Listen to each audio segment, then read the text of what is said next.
गौरी तुम जाओ, अम्मा जी ने देख लिया ना तो बवाल हो जाएगा, वो हमें बहुत डांटेंगी। भाभी आप अकेले इतना सारा काम करते हो तो मुझे अच्छा नहीं लगता। मैं करती हूँ ना आपकी मदद। क्या कर रही हो तुम रसोई में? तुम हमारी बात सुनती क्यों नहीं हो? मती मारी गई थी हमारी, जो मुन्ना को वापस बुलाने के लिए हमने इतने जतन किए। भूल गए थे ना हम कि मुन्ना के साथ तुम भी आओगी, हमारे सर पे आफत बन के। मुन्ना का वियोग सह लेते ना तो हमारी बेटी की जिंदगी तबाह होने से बच जाती। हाय अम्मा जी, ऐसा नहीं है, गौरी ने दीदी की जिंदगी बर्बाद नहीं आबाद की है। दीदी तो जीजा जी से बात तक करने को तैयार नहीं थी, वो तो डिवोर्स देना चाहती थी। शिव भी और गौरी ने ही उन्हें समझाया और सुलह करने के लिए कहा। ज्यादा अकल मत झाड़ो तुम सरला, मुंह बंद रखो अपना, समझी? ये गौरी की चालबाजियां तुम नहीं समझोगी। पहले खुद आग लगाती है और उसके बाद मसीहा बनके उस जले पर मलहम लगाने का बहाना करके नमक छिड़कती है। देखो जरा कैसे मासूम भोली सूरत बनाकर खड़ी है। अपनी आई से अच्छे से सीख कर आई है कि ससुराल में कैसे भोली सूरत बना के तबाही मचाना। इसीलिए हमारी बेटी की जिंदगी तबाह करने पर तुली। नहीं अम्मा जी, मैं ऐसा क्यों करूंगी? मैं सच में उनका भला चाहती हूँ। बस अपने शब्दों के जाल में हमें मत फंसाओ गौरी, वरना हमें एक पल नहीं लगेगा तुम्हें वापस मुंबई भेजने में। और तुम्हारी आई को भी ये चेतावनी हम पहले ही दे चुके हैं। अम्मा जी मैं जानती हूँ, मुझे पता है ये। आप हाँ, क्यों नहीं पता होगा? माँ बेटी की हॉटलाइन चलती है ना, हम क्या जानते नहीं है? और सुनो, बहुत होगी तुम्हारी बकवास। ये रसोई हमारी है, समझी? हम सब कुछ कर लेंगे, तुम्हें ज्यादा तकलीफ उठाने की जरूरत नहीं है। निकलो यहां से। तकलीफ तो मुझे हो रही है अम्मा जी, आपकी बेरुखी से।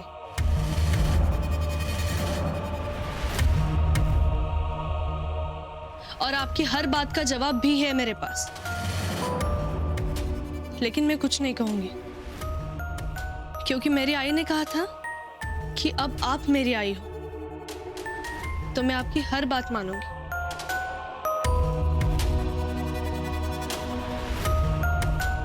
जाती हूं मैं। देखा देखा तुमने सरला, ढीठ माँ के ढीठ बेटी। न जाने माँ बेटी किस मिट्टी की बनी है, हमारी तो कुछ समझ में नहीं आता है। अरे यहाँ गौरी को हमने इतना धमकाया, लेकिन देखो कोई असर नहीं। और वहां उसकी आई को धमकाया, लेकिन वहां भी कोई असर नहीं। अरे एक फोन तक नहीं किया हमें हमारी मनुहार करने के लिए। राम भरोसे छोड़ रखा है बेटी को ससुराल में। हाय अम्मा जी, पर राम जी तो हमारे हैं ना। सरला माफ कर दो हमको।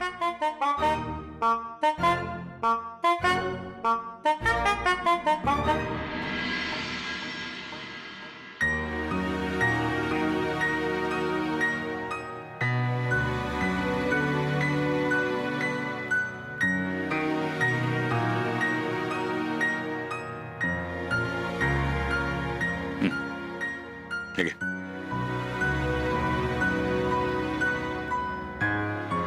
जर गौरीला फोन कर।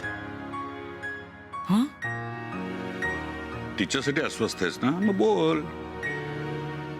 हो, म्हणजे तुम्ही तुम्ही बोलता का एकदा? नाही, मला गरज वाटत नाही। उलट मला खात्री आहे तिकडे परिस्थिती नॉर्मल असणार आहे म्हणून। अगं तसंच तिने फोन केला असता ना आपल्याला। नाही नाही, तसं नव्हे, आपल्याला काळजी वाटू नये म्हणून तिने फोन केला नसणार। नाही, मला वाटत तसं। उलट तिला सल्ला पाहिजे असता तर तिने फोन केला असता आपल्याला. नाही पण तरी पण एकदा तुम्ही फोन करून बोला ना.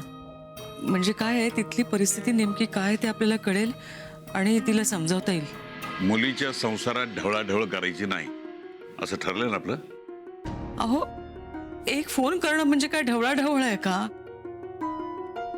मी जेव्हा फोन करते ना तेव्हा तिची, शिवची आणि घरच्यांची खुशाली विचारते, बस. याच्या पलीकडे काही विचारत नाही मी. दोघं इथून गेले ना त्यानंतर सुद्धा कधी नसत्या चौकशा केल्या नाहीयेत मी. आता समोरून अम्मांचा फोन आला, त्यांनी अशी तक्रार केली म्हटल्यावर बोलायला नको का? मी नको म्हणाले होते तिला, तरी तिने दागिन्यांचा विषय ताणला आहे. अहो ते प्रकाश जिजा त्यांच्यावर आरोप केलाय. त्या अम्मांचा फार संताप झालेला असणार तिथे. अगं तसं असलं बोल ना तिच्याशी, रागाव तिला सांग म्हणा माझं ऐकलं म्हणून बिनसलंय सगळं. फोन कर.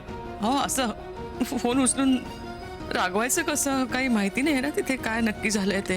हे इथं अस्वस्थ राहण्यापेक्षा फोन केला बरा ना. भले रागाव नकोस पण निदान बोल तिच्याशी. हो म्हणजे बोलायला पाहिजेच आहे.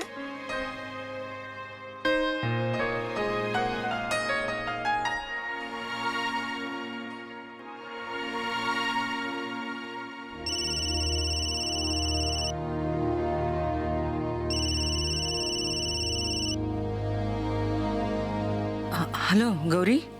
आई कशी आहेस तू? मी ठीक आहे, तू? मी बरी आहे. गौरी मी नको म्हटलं तरी दागिन्यांचा विषय ताणलास तू. आई अगं ते करणं गरजेचं होतं. मला माहिती आहे तू रागवलीस, माझ्यावर चिडलीस, पण खरंच मी नाही गप्प राहू शकले. आई आणि माझी चूक नसताना भलते सलते आरोप मी तरी का सहन करायचे, का ऐकून घ्यायचे? अगं हो ग बाळा, पण नाही म्हटलं तरी तुझे सासरचे लोक आहेत ना ते. म्हणूनच तर खरं सगळ्यांसमोर येणं खूप गरजेचं होतं. आई हे बघ, हे सगळं सुरू असताना मी तुला फोन करणार होते, पण त्यावेळी तुला समजावणं शक्य झालं नसतं. उगाच तुला मनस्ताप झाला असता. म्हणून बाबांशी बोलले मी, त्यांना सगळं सांगितलं आणि त्यांनाही माझी बाजू पटली. आई बाबा नेहमी म्हणतात ना, सत्याची आपली एक ताकद असते. हो असते ना, पण सत्याचा मार्ग खडतर असतो बेटा. आई अगं पण चालायची तयारी असेल तर खडतर मार्गही सोपा होतो ना. मला एक सांग, अम्मा काय म्हणाल्या? अम्माजींना राग आला होता आई, पण आता सगळं ठीक आहे. प्रकाश जिजाजी आहेत ना, त्यांनी त्यांची चूक मान्य केली आणि माफी सुद्धा मागितली. अम्मा, बाबूजी, घरच्यांनी सगळ्यांनीच त्यांना समजून घेतलंय. आणि तुला माहितीये, आम्ही सगळे मिळून आता प्रकाश जिजाजींना मदत करणार आहोत त्यांचा नवीन बिझनेस सुरू करायला. अरे वा, छान छान. म्हणजे आता सगळं ठीक आहे तर? हो सगळं ठीक आहे. अम्मांचा राग गेलाय म्हणजे? हा, तुझा राग गेला, आईचा राग गेला ना, मग अम्माजींचा सुद्धा जाईल. अगदी बाबांसारखीच आहे, स्वतःची बाजू अगदी छान पटवून देता येते समोरच्याला. घे त्यांच्याशी बोल. काय गौराबाई, काय म्हणताय? सगळं ठीक आहे ना? हो बाबा, तुम्ही सांगितलं होतं ना, तसंच झालं सगळं. सत्य सगळ्यांसमोर आलं आणि सगळ्यांनी पॉझिटिव्हली स्वीकारलं ते. बाबा, प्रकाश जिजाजी स्वतःचा बिझनेस सुरू करणार आहेत. अरे वा, छान छान. पण व्यवसायातली माहिती आहे ना त्यांना? मिठाई कशी बनवायची माहित असेल तरच मिठाईचं दुकान उघडावं. हा, व्यवसायात दुसऱ्यावर अवलंबून राहून काही उपयोग नसतो. हो बाबा, माहिती आहे. हा, आम्ही सगळे मिळून निर्णय घेणार आहोत. बघू काय होतंय. आणि माझी शुभेच्छा. ओके, आणि काळजी घ्या स्वतःची. हो बाबा, तुम्ही सुद्धा. बाय. हो, बाय बाय बाय. तुमच्यासारखीच आहे गौरी, हट्टी. अरे, आता माझा हट्टीपणामध्ये कुठे आला? म्हणजे समोरची परिस्थिती काय आहे, नेमकी परिस्थिती काय ते मला कळू दिलेलं नाहीये तिने. पण मला माहिती आहे ना, त्या अम्मांना खुश करणं इतकं काही सोपं नाहीये.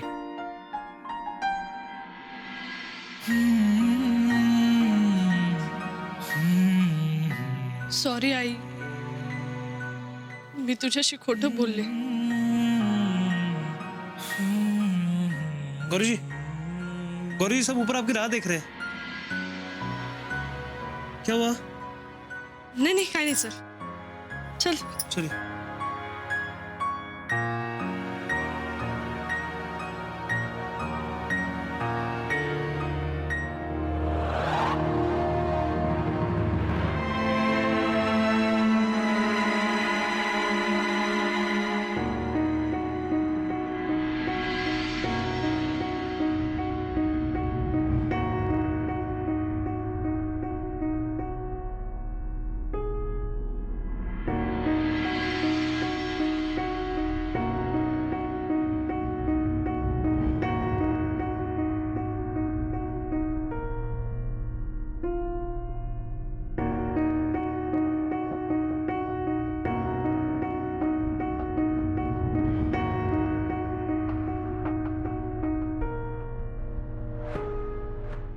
दीदी क्या हुआ, ऐसे क्यों खड़ी हो आप?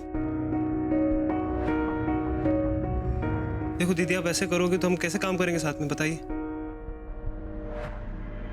हे बघ, मला माहितीये की हे सोपं नाही, पण तितकं अवघडही नाहीये ना. तू एकदा प्रयत्न कर. देखिए दीदी, अगर आपको जीजा जी का साथ देना है तो पूरे मन से दीजिए. यूं मुंह फेर के दिल में नाराजगी रख के काम नहीं चलेगा. हाँ, तो हम क्या करें भैया? हम बहुत कोशिश कर रहे हैं लेकिन हमसे नहीं हो पा रहा है. बहुत मुश्किल है हमारे लिए. लेकिन जिनसे प्यार करती हो उनसे गुस्सा होकर जीना भी मुश्किल है ना. ते चालेल तुला? जमणार आहे? जमणार आहे का? हे बघ उर्मिला, असं नको ना करूस. आपल्या चौघांनाच काम करायचं ना. आणि आपल्यातच रुसवा फुगवा असेल तर कसं जमेल? चलो, आज हम सब मिलकर एक कसम खाते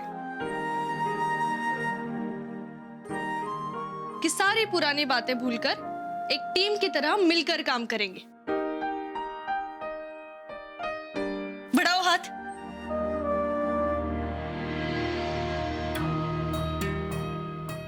आइए जीजा जी, आइए ना.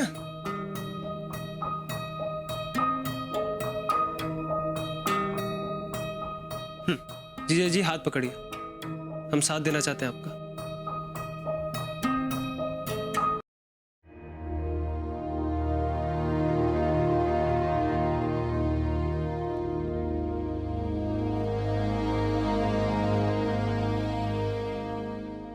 जीजा जी हिम्मत रखिए. अगर आप अपनी रूठी बीवी को मनाना चाहते हैं तो उसका हाथ इतने विश्वास से पकड़िए कि वो हाथ छुड़ा ना पाए. चलिए, थामिए दीदी का हाथ और उन्हें विश्वास दिलाइए कि आप उनका साथ कभी नहीं छोड़ेंगे. जीजा जी क्या सोच रहे हैं आप? बढ़ाइए ना हाथ. हाथ बढ़ाइए और उनका हाथ पकड़िए जीजा जी. उर्मिला, चाहे तुम हमसे नाराज रहो या चाहे हमें कभी माफ न कर पाओ, लेकिन आज हम ये हाथ इस विश्वास के साथ थामेंगे कि अब ये साथ जिंदगी भर तो क्या, मरते दम तक नहीं छूटेगा. उर्मिला, हाँ उर्मिला, आज ये हाथ, ये साथ मरने के बाद भी नहीं छूटेगा. हम सच कह रहे हैं.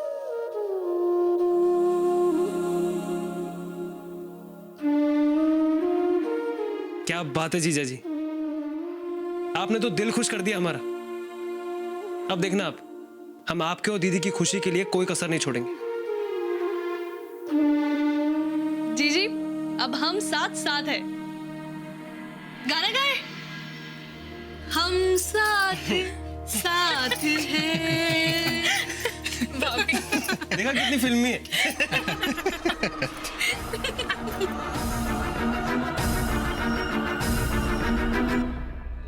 अब ये कौन सा नया खेल है गौरी का? क्या करना क्या चाहती है ये? कहीं ये हमारे बच्चों को बेवकूफ बनाकर कोई बड़ी साजिश तो नहीं कर रही है? हमें इस पर कड़ी नजर रखनी होगी। गर्मा गर्म चाय।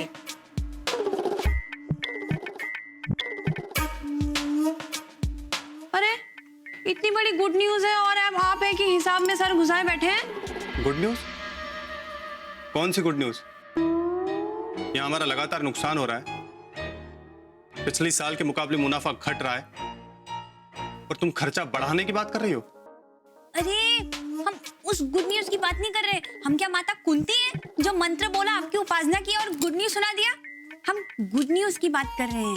देखिए तो घर में तनाव खत्म हो गया, सब मिलजुल कर कितने खुश हैं, कितना अच्छा लग रहा है। आपसे तो बात करना बेकार है।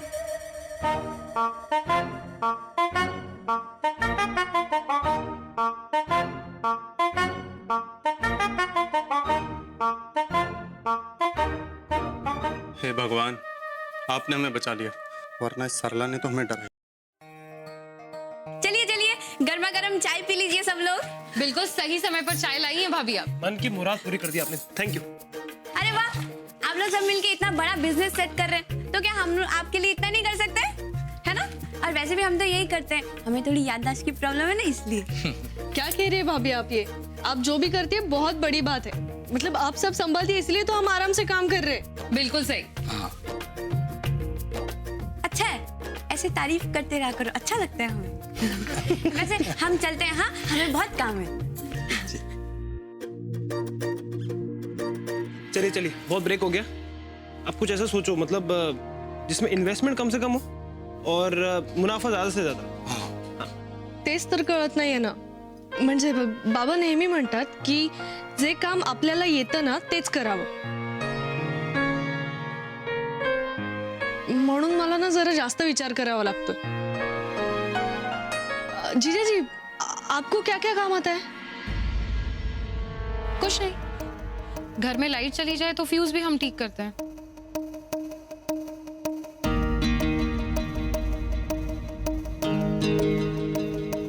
सही कहा, हम किसी भी काम के लायक नहीं हैं। दीदी, ये गलत बात है। कल हमने आपस में क्या वादा किया था? अच्छा हाँ, सॉरी। हमारा मतलब था कि ये ऑफिस में बहुत बिजी रहते थे, तो इसलिए घर पे टाइम नहीं दे पाते थे। जीजा जी, वो सब बातें छोड़िए। आप मुझे बताइए कि आप जब छोटे थे तब आपको क्या करना पसंद था? मतलब जैसे मुझे आजी के साथ बैठकर फूलों का हार बनाना पसंद था। मैं सोचती थी कि मैं बड़ी होकर हार की दुकान डालूंगी और बहुत सारे हार बनाऊंगी। हम भी जब छोटे थे ना, तो हमें नर्स की वाइट ड्रेस बहुत पसंद थी, तो हम हमेशा सोचते थे कि हम बड़े होकर नर्स बनेंगे। हमें पता क्या पसंद था? हमें बाहर चाचा को बाल काटते हुए देखना बड़ा पसंद था। तो हम तो सोचते थे कि बड़े होके बरामदा में खुद की एक दुकान खोलेंगे बाल काटने की। हमने नाम भी सोच के रखा था, शिव कर्तनालय। अरे भैया, तो दुकान तो आप अभी भी खोल सकते हैं, बस नाम चेंज करना पड़ेगा, शिव गौरी कर्तनालय। और हमें भी ना मम्मी के साथ बचपन में मठरी और कचौड़ी बनाना बहुत पसंद था। और घर में जब भी कोई फंक्शन होता था ना, तो हम हलवाई के पास बैठ के उसको मावा घोटते हुए देखा करते थे पूरी रात भर। हाँ, मिल गई आयडिया। अरे असं काय बघताय माझ्याकडे? हे बघ, आपल्याला जे काम येतं आणि जे करण्यात इंटरेस्ट आहे तेच करावं ना। म्हणजे त्याने आनंदही मिळतो आणि बिझनेसही होतो। हाँ जीजा जी, आप होटल खोल सकते हो, और आपको शौक भी है तो सीखने में ज्यादा वक्त नहीं लगेगा आपको। लेकिन 5 लाख में होटल खोलना मुश्किल हो जाएगा शिव। क्यों जीजा जी? मतलब हम छोटा सा टेक अवे या फिर फास्ट फूड सेंटर खोल सकते हैं, आमच्या मुंबई सारखं। आपका मतलब ये है कि वो गोलगप्पे और चाट की गुमटी होती वैसे ना? हाँ मतलब शुरुआत करने में बुरा क्या है? हाँ वैसे बुरा तो नहीं है, पर घर वालों से भी पूछना होगा। वैसे हमारी मम्मी जी तो हमें पहले ही छोड़ चुकी है, कहीं अम्मा जी भी नाराज ना हो जाए।